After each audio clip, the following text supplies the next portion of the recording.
శ్రీ బాబా శివనందన మాధవ హే కమలాసన.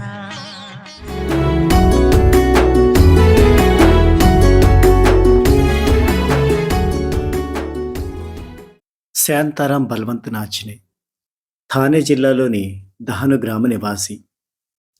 1912లో నాచినే మొదటిసారి షిరిడి సందర్శించాడు.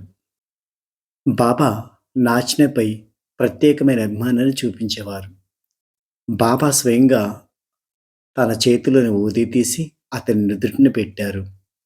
అదందరికీ లభించే భాగ్యం కాదు. చాలా తక్కువ మంది భక్తులు మాత్రమే బాబా నుండి అటువంటి అభిమానాన్ని పొందేవారు. ఒకరోజు ఆరతి సమయానికి భక్తులందరూ మసీదు చేరుకుంటున్నారు. వాళ్లలో బల్వంత్ నాచినే కూడా ఒకడు. బాబా అతను చూసి, వాడాకి వెళ్ళి భోజనం చేసిరా అన్నారు. అందుకు బల్వంత్ నాచినే, బాబా ఈరోజు ఏకాదశి అని బదులిచ్చాడు. చాలామంది ఉపవాసం ఉండే పవిత్ర దినమది. సాధారణంగా అయితే బల్వంత్ నాచినే ఆ రోజు ఉపవాసం ఉండడు. కానీ తన స్నేహితులిద్దరూ ఉపవాసం ఉండగా తాను మాత్రమే తినడం బాగుండదని అతను కూడా ఉపవాసం ఉంటున్నాడు. బాబా ఎన్నడూ ఉపవాసాన్ని ప్రోత్సహించేవారు కాదు.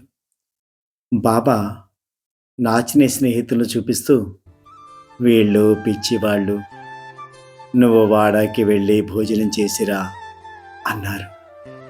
సరేనని అతడి భోజనం కోసం వాడాకి వెళ్ళగా భోజనం వడ్డించే వ్యక్తి చికాకుపడి, ఏకాదశి రోజున కూడా భోజనం కోసం ఆరాటపడుతున్నావే అని గొనుక్కుంటూ, ఆరతయ్యాకనే భోజనం పెడతాను అని మసీదుకు బయలుదేరాడు.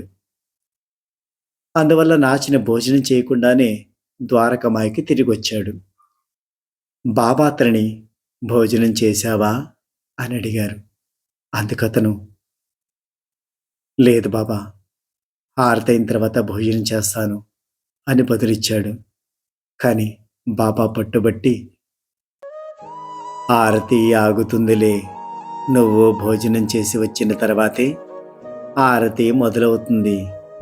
ఉపవాసంతో భగవంతుణ్ణి కనుగొనలేవు అన్నారు. ఇక తప్పనిసరి భోజనశాలలో ఉండే వ్యక్తి నాచినేకు వడ్డించాడు. నాచినే భోజనం చేసి తిరిగి ద్వారకమాయికి వెళ్ళాడు. సరిగ్గా అదే సమయానికి మావిసిబాయి బాబాకు తాంబూలం సమర్పించింది. ఆయన అందులో సగం నాచినేకిచ్చి తినమన్నారు.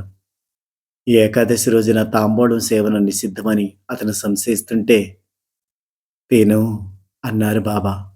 దాంతో అతను తాంబూలం వేసుకున్నాడు. తర్వాత ఆరతి ప్రారంభమైంది. మనం ఈ సంఘటన బట్టి ఉపవాసం అంటే మనకు తెలిసిన అర్థం ఆహారం ఏమీ తినకుండా ఉండడం అని. కానీ ఆధ్యాత్మికంగా ఉప ప్లస్ ఆవాసం అంటే భగవంతుణ్ణి అనినిత్యం స్మరించుకుంటూ ఉండడం అని అర్థం. బాబా కూడా అందువలనే ఉపవాసాన్ని ఉండనిచ్చేవారు కాదు.